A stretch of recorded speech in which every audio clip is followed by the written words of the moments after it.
Hello everyone, welcome back into this channel, and for this video I would like to show you about the Google Sheets tutorial and how the way you freeze the column or row on a Google Sheets table.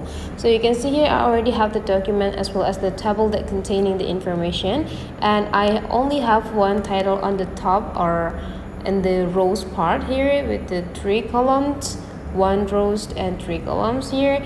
So I could, and this table containing several data, whenever I scrolling down the screen or the table, the title will be also disappear from the screen. So sometimes it will be make us like confused what table is this one and this one. So the freeze function make you to or help you to make the title stay on the screen whenever you scrolling down the data. So to do that, you just need to go click the sheets and you just need to like scrolling down. You will see a freeze rows and columns.